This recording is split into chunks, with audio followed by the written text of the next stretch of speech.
WhatsApp guys, welcome back to our channel. और आज की वीडियो में हम बात करने वाले हैं Breaking Bad season 3 episode number 8 के बारे में। इससे पहले के सभी सीजन एंड एपिसोड्स हम डिटेल में कवर कर चुके हैं। अगर आपने उन्हें अभी तक नहीं देखा है तो प्लेलिस्ट रेडी है, जाके एंजॉय कर सकते हैं। So without wasting of time any more, let's start explanation of episode number 8। Episode की स्टार्टिंग में हम देखते हैं जैसी को, जैसे कि अब डिस्चार्ज कर दिया जाता है। तभी वो देखता है कि वैन में किसी को ले जाया जा रहा है जिसकी हालत बहुत ही ज्यादा खराब होती है, लेकिन उसे बहुत ही ज्यादा चुल होती है। तो वो अपनी व्हील चेयर के सहारे यहाँ तक आ जाता है और खड़ा होकर देखता है कि ये हैंक है। और हैंक को देख के उसे बहुत ही ज्यादा खुशी मिलती है क्योंकि हैंक ने उसकी इतनी बुरी हालत की तो हैंक की भी बहुत ही बुरी हालत हो गई, जैसी से तो काफी ज्यादा बुरी। उसका फ्रेंड जब उसे लेने आता है तो वो उससे कहता है कि जैसी तुम्हारा चेहरा तो बुरी तरीके से खराब हो चुका है, तुम्हें कैसा लग रहा है। जैसे कहता है बहुत ही मजा आ रहा है मुझे। इसके बाद हम देखते हैं वॉल्ट को, जो कि गेल को सारी चीजें समझा रहा होता है कि हमारे बीच में रिदम नहीं बैठ पा रहा है, तुम मुझसे काफी ज्यादा अलग हो, तुम एक क्लासिक आदमी हो एंड शायद मुझे ऐसे आदमी की जरूरत नहीं है। वो कहता है कि क्या मुझसे कुछ गलती हो गई है, क्या मैंने टेम्परेचर 75 पे रख दिया था, यही वो रीजन है। वॉल्ट कहता है नहीं, रीजन इससे काफी ज्यादा बड़ा है। वो कहता है कि मेरा जो नया फ्रेंड है, मेरी उसके साथ अच्छी रिदम बैठती है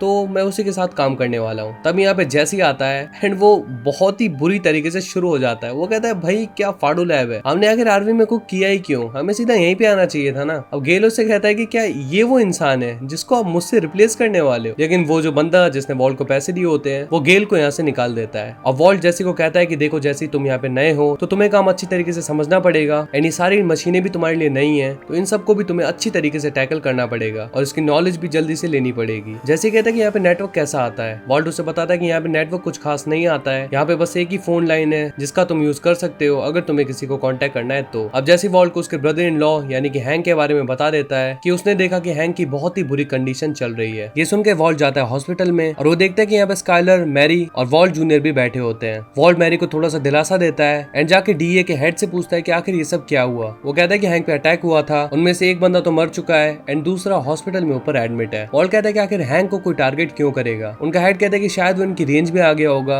या फिर ये डीए को एक मैसेज है। हैंक का दोस्त वॉल्ट से कहता है कि हैंक ने उनकी जबरदस्त छुट्टी कर दी। हैंक के पास अपनी गन भी नहीं थी, उसके बावजूद उसने उन दोनों को पछाड़ दिया। इसमें मैरी चिढ़ जाती है और कहती है कि उसके पास उसकी गन क्यों नहीं थी। उसका हेड कहता है क्योंकि मैंने उसे सस्पेंड कर दिया। इसमें मैरी बहुत ही ज्यादा गुस्सा हो जाती है और कहती है कि तुम्हें अपने एजेंट्स का ध्यान रखना चाहिए। वो उन्हें यहाँ से निकलने के लिए कह देती है, मजबूरन उन्हें यहाँ से जाना पड़ता है। वह हैंक पे भी गुस्सा होती है कि अगर तुमने जैसी के साथ कभी डील करी नहीं होती तो ऐसा कुछ होता ही नहीं। इस पर स्काइलर मैरी से कहती है कि अब तुम किसी पे भी गुस्सा हो रही हो, तुम्हें ऐसा नहीं करना चाहिए। अब मैरी को बहुत ही ज्यादा अफसोस होता है और वो वॉल्ट से माफी मांगती है। वो कहती है कि पता नहीं मुझे क्या होता जा रहा है। वेल इस पे वो सभी लोग उसका सपोर्ट करते हैं। तभी वॉल्ट के लिए कॉल आता है। वॉल्ट जाके देखता है तो ये कॉल था जैसी का। जैसी कहता है कि हमें जल्दी से अपना प्रोजेक्ट खत्म करना है एंड इसके लिए हमें जल्दी से कुक करना स्टार्ट करना पड़ेगा। वॉल्ट कहता है कि मैं अभी हॉस्पिटल में आया हुआ हूँ, मैं जैसे ही वहाँ पे आता हूँ हम लोग कुकिंग स्टार्ट कर देंगे। जैसे कहता है कि मुझे सब कुछ पता है, तुम चाहो तो मैं स्टार्ट कर सकता हूँ। वॉल्ट उसे अकेले कुक करने से मना करता है और कहता है कि मेरा इंतजार कर लो, मैं वहाँ पे आने वाला हूँ। इस पे जैसी वॉल्ट पे चिढ़ जाता है और कहता है कि मैं भी 50-50 का पार्टनर हूँ, आखिर तुम मुझे ऐसे क्यों ट्रीट कर रहे हो। इस पे वॉल्ट जैसी को अच्छी तरीके से समझा देता है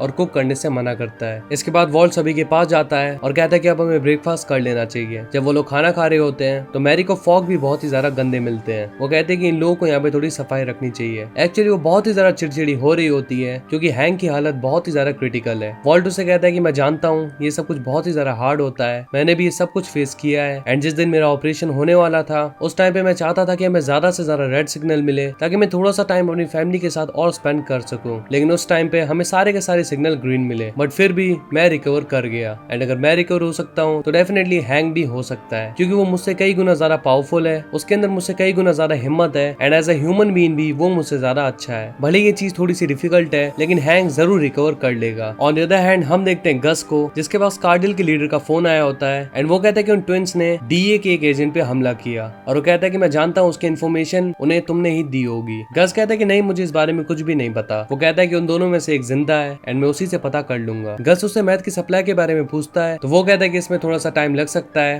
क्योंकि बॉर्डर की सिक्योरिटी काफी ज्यादा टाइट है। एक्चुअली अभी तक वो इन्हीं लोगों से मैथ ले रहा था लेकिन अब वो खुद ही का प्रोडक्ट तैयार कर रहा है थ्रू वॉल्टर एंड जैसी, तो उसे इस कार्डल की कोई भी नीड नहीं है, वो बस इनकी काइंड ऑफ फिरकी ले रहा है। On the other hand doctor सभी के पास आते हैं और कहते हैं कि अब हैंक की हालत ठीक है, उसका ऑपरेशन सक्सेसफुल हो चुका है एंड बस कुछ ही टाइम में वो होश में आ जाएगा। ये सुन के उनको थोड़ी सी राहत मिलती है। वॉल्ट कहता है कि मैं कुछ चीजें पिक करने जा सकता हूँ, मैं हमारे और मरी के घर जा सकता हूँ एंड वहाँ से कुछ टूथब्रश वगैरह वगैरह जो भी जरूरत का सामान है वो ला सकता हूँ। वो नीचे जाता है और यहाँ पे हैंक के कुछ दोस्त उसे मिलते हैं और कहते हैं कि तुम्हें एक बार देखना चाहिए कि हैंक ने उनका क्या हाल किया। यहाँ पे हैंक की बहुत ही ज्यादा चर्चा हो रही है। वॉल्ट जब उसे देखने जाता है तो यहाँ पे वो ट्विन भी वॉल्ट को देख लेता है एंड उसके पास क्रॉल करता हुआ आ रहा होता है, because as we all know उसके पैर डैमेज हो चुके हैं। ऑन द अदर हैंड हम देखते हैं जेसी को जो कि बोर हो रहा था एंड यहाँ पे वो मशीन के साथ खेलने लगता है। तभी गस का आदमी उसे देखता है एंड काइंड ऑफ उसे गुस्सा होने लगता है। इस पे जेसी वॉल्ट को कॉल करता है और कहता है कि गस का आदमी मुझे बहुत ही गुस्से से देख रहा था, हमें फटाक से कुकिंग स्टार्ट कर देनी चाहिए। वॉल्ट उसे पूछता है कि जब हम टूको के पास फंसे हुए थे तब टूको को कौन लेने आने वाला था। जैसे उसे बताता है कि उसे उसके कजन लेने आने वाले थे। अब वॉल्ट को पता चल जाता है कि ये जो अटैक था ये टूको के कजन्स ने करवाया था एंड फाइनली वॉल्ट को ये बात क्लियर हो जाती है कि ये सब कुछ वॉल्ट की डील की वजह से ही हुआ है। इसके बाद हम देखते हैं कि वॉल्ट अपने बेटे के साथ बैठा होता है और उसके हाथ में उसे बुक दिखती है जो कि उस बंदे के बारे में होती है जिसने पाब्लो एस्कोबार को मारा था। तभी वॉल्ट को हैंक की एक बात याद आती है। हैंक ने उसे कहा था कि जो बुरे लोगों को मारते हैं उन्हें कोई भी फेम नहीं मिलता, लेकिन जो बुरे लोग होते हैं जो बुरा काम करते हैं उनका बहुत ही बड़ा नाम होता है। जैसे कि वॉल्ट वो एक बहुत ही बड़ा काम कर रहा है, उसका नाम फेमस है हाइजेनबर्ग, लेकिन हाइजेनबर्ग को पकड़ने के लिए जो इंसान घूम रहा है हैंक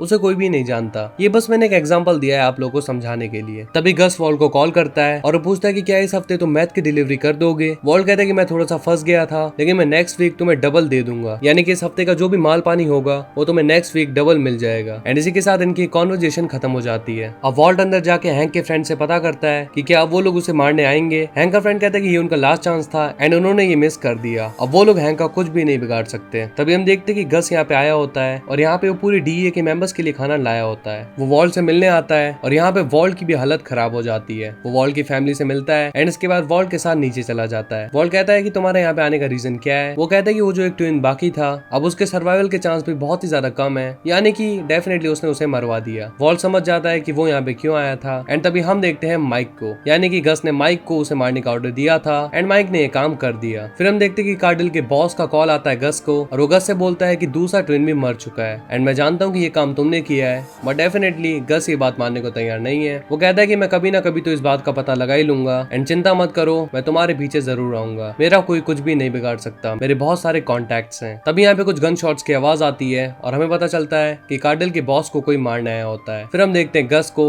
एंड यहाँ पे आती है कुछ गन शॉट्स की आवाज जिससे हम ये प्रेडिक्ट कर सकते हैं कि कार्डिल का बॉस मर चुका है। ऑन द अदर हैंड हम देखते हैं वॉल्ट एंड बाकी सभी को, यहाँ पे डॉक्टर आते हैं और उन सभी को कहते हैं कि हैंक बिल्कुल ठीक है, वो होश में आ चुका है एंड अब अगर तुम चाहो तो उससे मिल सकते हो। ये सुन के सभी लोग बहुत ही ज्यादा खुश हो जाते हैं एंड इसी के साथ ये एपिसोड यहीं पे खत्म हो जाता है। So if you enjoyed this one then make sure to hit the like button and hit the subscribe button if you new in the channel, share it as much as you can and if you have any query just comment down and let us know. So will see you in the next one, till then peace up.